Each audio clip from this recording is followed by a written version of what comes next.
So welcome, Dr. Sunny Kelly. Welcome, Mr. Matt Genius, to the webinar today. Thank you. It's good to be here. Likewise, it's good to see your beautiful faces. Thank you. Thank you. And so this is very, very much an important topic. In fact, it seems like it's timeless to talk about health and talk about how we heal ourselves with so many internal and external pressures facing us. But today I want to do a deeper dive and being very, very supportive and grateful of the University of North Carolina at Chapel Hill and the Gilling School of Global Public Health. Yes, we are leaders in this space, but we also believe each and every day that we must learn and we must share that information. And so I want to start off by asking you all to share your journeys. How did you get to where you are today? And if you could speak to what you do professionally today. And I'll start off with you, Matt.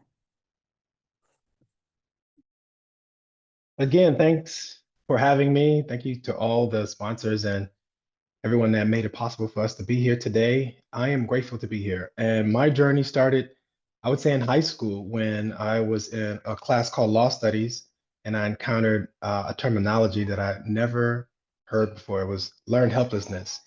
And it piqued, all right, it piqued my interest to learn more about what causes us to show up in the world the way we do. And what learned helplessness is, it's a terminology that describes a person in a situation where they feel and they can't identify the hopelessness and the helplessness of their circumstances, but it's a choice to then stay there longer than they need to.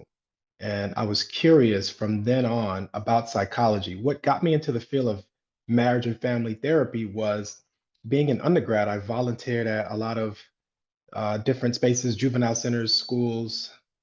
And when I was at the peak of my undergrad studies, I wanted to then learn more about how I can best help the community that I was most passionate about, which are Black men. And so I was dealing with a lot of younger men from like 12 to 18 and at the juvenile center. And I wanted to find the best space to then enter into their lives to make the best type of intervention. And so I thought about child psychology, developmental psych, school psychology. And then when I came upon marriage and family therapy, it really helped me see myself in a way that I never saw myself before. It opened up the idea of systems and then transgenerational issues. And then it made sense for me how I became the person I became, and it allowed me to see some of the remedies that were available to me looking at myself in a different lens. And so currently what I do and how I serve is that I'm a licensed marriage and family therapist that specializes in Black male wellness, and also a person that specializes in relational intimacy, which I think speaks on the journey that got me here, seeing a lot of the different young men at the juvenile centers and high schools and questioning myself, like, how did they get there? And then also seeing some of the personal implications in my life, my own brother, myself, some of my close friends, and some of the mistakes we've made as young men, and asking myself, how did we get here? And so the answer came very clear when I started studying family therapy. And then the last but very personal reason for me dedicating, I guess, my focus to Black male wellness is that I lost a good friend of mine in my doctoral program. When I started my doctoral program at Nova Southeastern University, to suicide.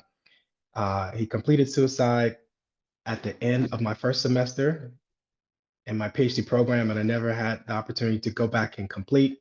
It derailed me. And when I got my own mental health uh, better is when I was able to then come back and specifically focus on Black male wellness. And so that's the short version of where I am now and how I got here. And Matt, can you share where you practice? Sure. I'm currently in the state of Georgia in Atlanta. I have a license here in the state of Georgia and a license in the state of Florida as well. I also travel. Co-director for Race Realities, a retreat designed by Black men for Black men, for men of color. I also do virtual workshops, trainings all over the country. And I guess that's it. That's wonderful. And I'm so, so grateful to you and to Dr. Kelly for your work with Race Realities Costa, which we'll speak more about. Dr. Kelly, your journey.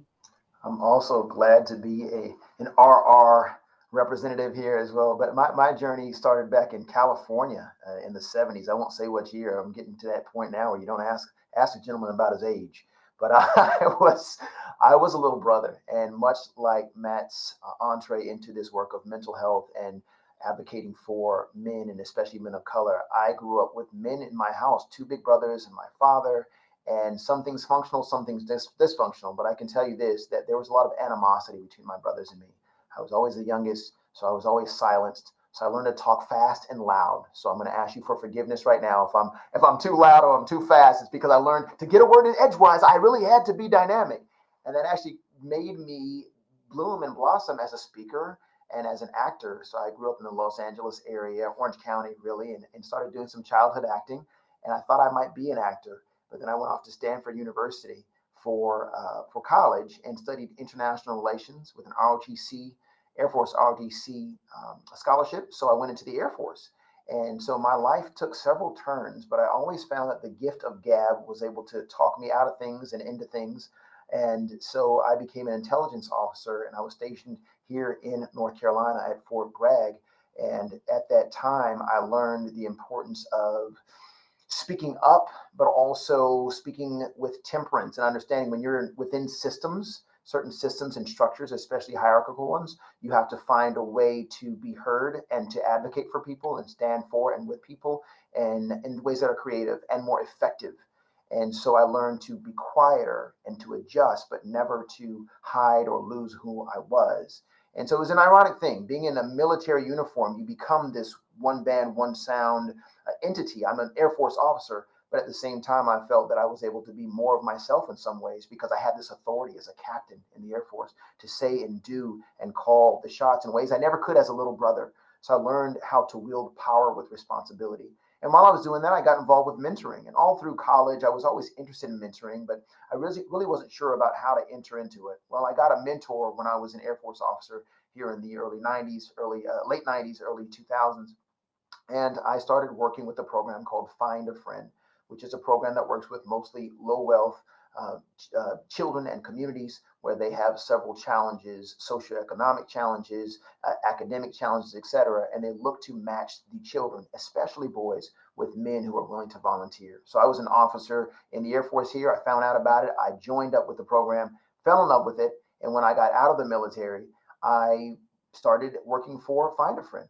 So I started working for a nonprofit as my first civilian job and fell in love with this idea of connecting men to boys and adults to kids in ways that would build them up and help them to model healthy communication and model positive aspirations.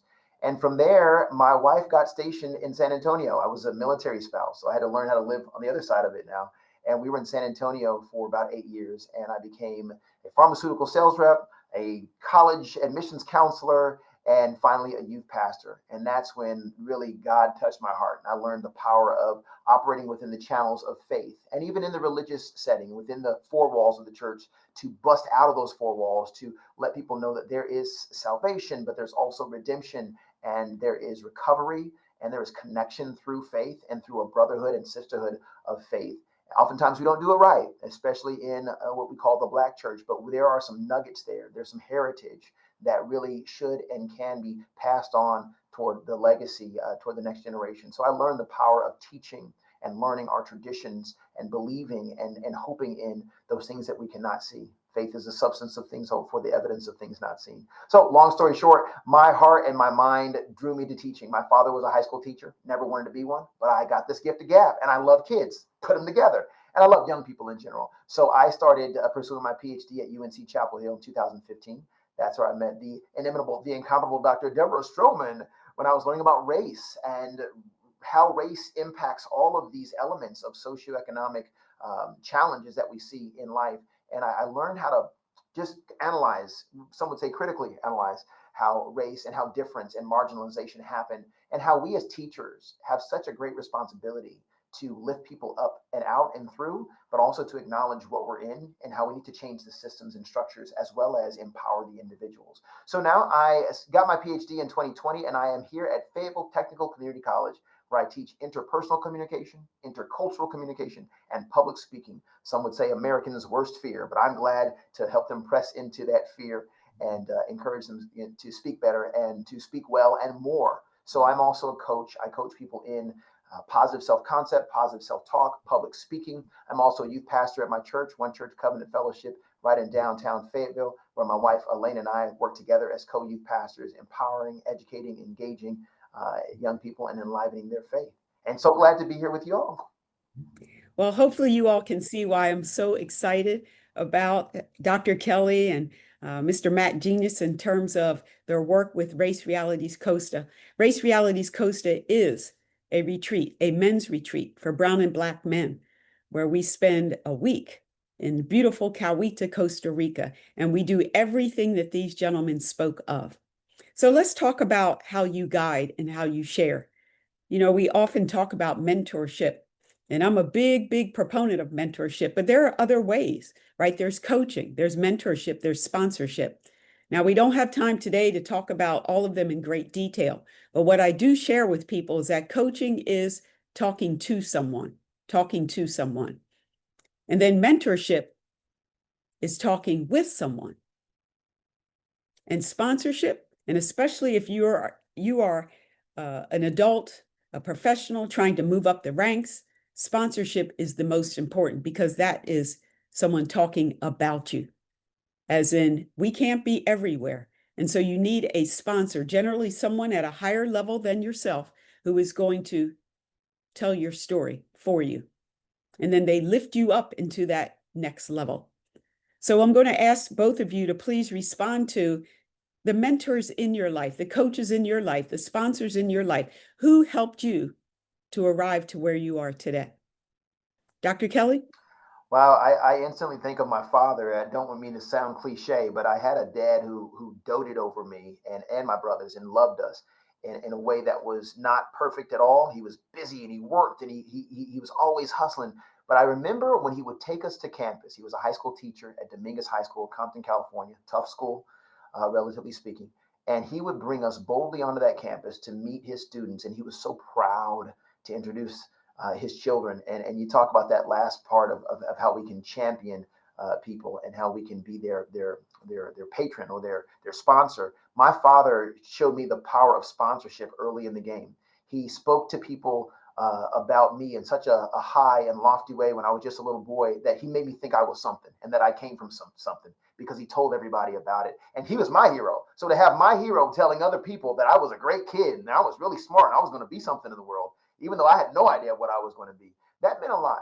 And so I think just having my father there, being as consistent as he was, as doting and loving as he was, really made me understand the power of having an elder in your community who takes the time to not only see you, but then tell other people about you and what they see. And I will say, besides that, the other mentor that comes to my mind is a man called Granddaddy Junebug, Mitch Capel. Mitch Capel is a great storyteller, and he got me in this business of telling stories and speaking to people. And he said to me a long time ago, we were doing a play together here at Cape Fear Regional Theater, and he said, "You think you're an actor, but you're really a storyteller." I didn't really know what he meant by that, but what I learned was there's so much more that you can get out of storytelling, engaging people, whether it's one-on-one or small group or even on a stage, than just memorizing a script. And so a lot of what I do in terms of connecting to people and encouraging them, empowering them, coaching them, is telling stories and listening to their stories. So I got to give a shout out to Mitch Capel because he really is a great storyteller, but he's let me know I too am one of the griots of our people, and we all are in our own way, but we've got to use our gift in their own respective places and spaces. And so storytelling is my segue to connect to hearts and minds of people. And I was taught that by a mentor.